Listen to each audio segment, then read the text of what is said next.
This happened 2 years ago, August 11, 2018, and since the anniversary just passed, I thought I should finally share this story. My fiance and I were on the second night of our 2-night camping trip at a popular camping ground about a half hour from where we live.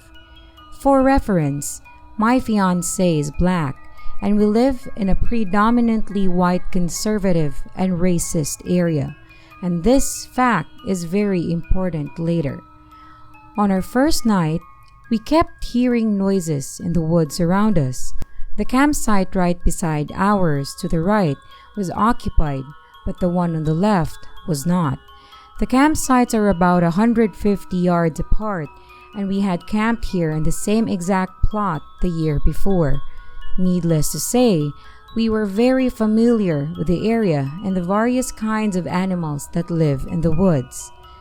The first night, we heard shuffling around our tent. It was obviously something large moving around. We brushed it off and assumed it was just a deer. Now, back to the main event. On August 11, we spent the day at the battlefields, a town over, with my family. They have all been invited to join us for the day by my fiance as a surprise for me while he proposed to me. We stayed with my family into the evening and about 6 p.m. before heading back to our campsite. When we got back, things were really odd. Someone had obviously been in our tent. Our blankets were thrown around, clothes were on the floor, and my backpack had been rearranged, and I was missing underwear. But hey, we were stupid 19-year-olds and decided that since whoever had busted in had left and hadn't taken anything important, it was fine and they wouldn't come back. So we set up a campfire and sat out until it was dark, roasting hot dogs and s'mores, smoking cigarettes, and celebrating our engagement. Around 9:30 p.m., we put out our fire and decided to go into our tent for the night to celebrate a little more. Nothing too loud or obnoxious. Immediately after we finished, we started to hear the noises outside of our tent again, but this time, we focused in. We heard clear footsteps at one point and a man whispering. We looked at each other and our eyes got wide. Someone was definitely walking around outside our tent. We were still and completely silent, just listening to the footsteps, and we heard whispering again. Shit, make that 2 men walking around our tent.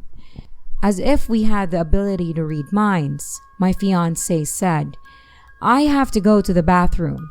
And I agreed. The bathroom was up the hill from our site, and most people who were in lower sites like ours drove their cars up to the bathroom. Now here is the part I still get chills thinking about.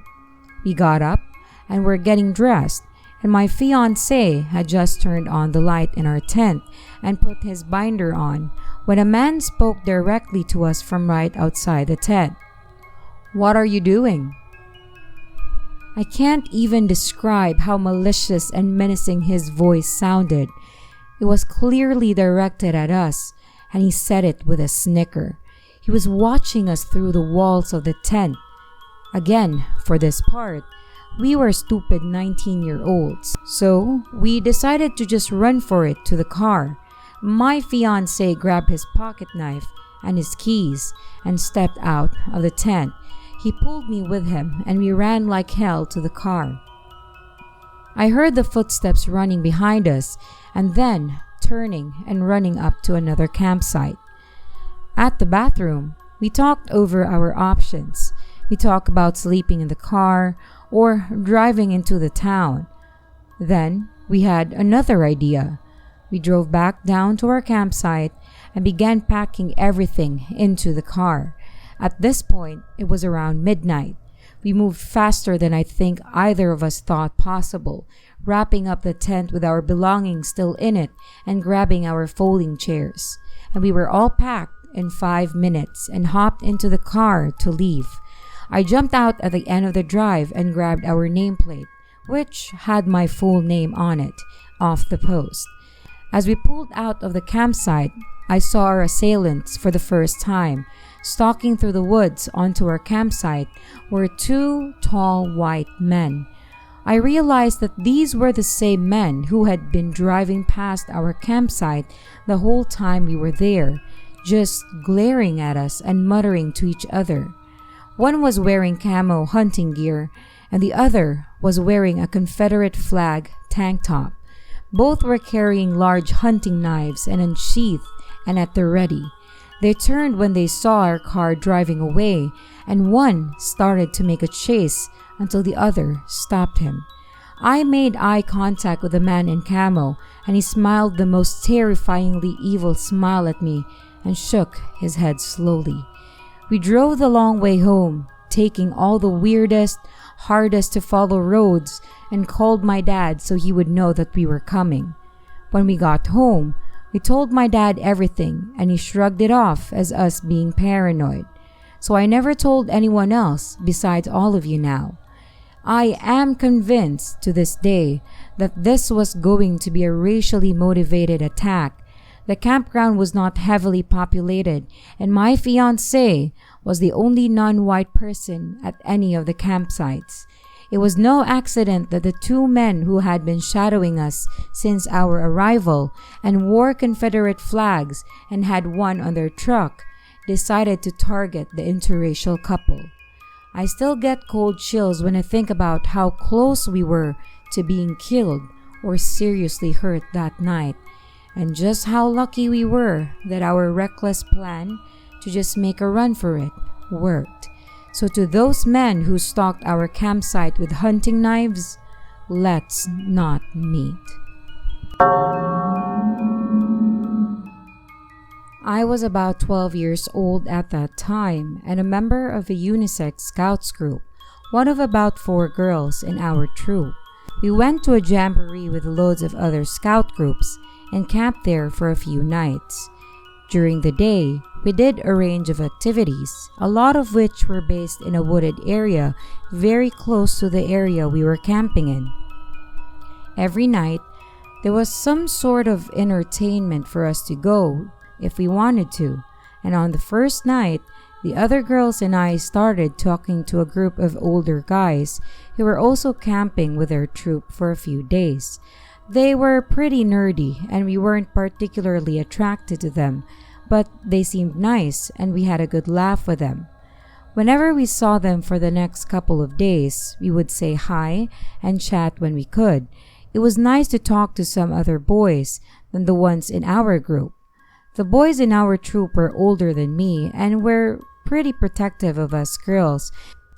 They made sure that these other boys knew they were with us, and we felt pretty safe being at a scout event with the older boys watching over us. The night before we left, we had a disco. Everyone got dressed up, and we went along to dance and listen to the music. By this point, we had got to know the boys pretty well, or as well as we could have in a couple of days. At the disco, a couple of boys asked if we wanted to go for a walk in view of the disco and just hang out away from the scout leaders, as it was our last night. Me and another girl went off with them, but we weren't far from the disco and could hear and see everything that was going on. After a while, my friend needed the bathroom, so she headed back towards the disco tent. I stayed where I was and kept hanging out with these boys. Big mistake. Looking back, I should have gone with her. How well did I really know these boys? But at 12 years old, I was pretty naive and didn't think anything bad would happen. They suggested we headed back, but take a slightly longer route so we could see the stars, still within full view of the disco. Suddenly, one of the boys held my hand, and I felt super uncomfortable, but was really shy back then and didn't know what to do. I saw him shine a light on our hands and wink at his mates, who were very quick to disappear. Now it was just me and him, and I was even more uncomfortable. He proceeded to tell me he was really into me, even though he was 2 or 3 years older, and he wanted to finish the trip on a high. He started to lead me towards the woods and further away from everyone else. I was inwardly panicking, freaking out, and not knowing what to say or do. I was in shock and frightened. I tried to pull my hand away, but he held it tighter. He stared forward and kept telling me how beautiful I was and how he couldn't wait to have some alone time with me. At 12 years old, this is the last thing I wanted. I really felt that if I went with him, it wouldn't end well, but I was too scared to do anything. I didn't feel I could get away even if I tried. Then he started to sing along to a song from the disco, which was becoming fainter and fainter. Is this the way to Amarillo? I was terrified. I couldn't see any way out. In the midst of my panic, I suddenly heard something that filled me with utter relief. The boys from my troop were calling me and walking towards us. He let go of my hand, and as soon as I felt him let go, I ran to the boys that I knew, and they took me back to our camp. The next day, we were leaving and I was so relieved. We were waiting to get into the minibus home when I heard his voice behind me. He told me he had a great night and it was a shame we got interrupted. He asked for my number, and this was before cell phones, so he wanted my home number. One of the boys in my group answered for me. He told him no, and it was best he left me alone. I'm 27 now, but still cannot listen to that song. And if I hear it, my body is filled with dread and I feel sick. Thankfully, I never saw him again. I hope I never do. To the creepy guy who tried to lead me into the woods in the middle of the night, let's never meet again. Hi everybody, it's your creepy sister here. Thank you so much for watching the video. I really do appreciate it. And if ever you want to send me a story to read, you can send it to my email, which is in the description of the video. If you want to follow me on my social media, links and information about my Instagram, Twitter, and Facebook pages are in the description too.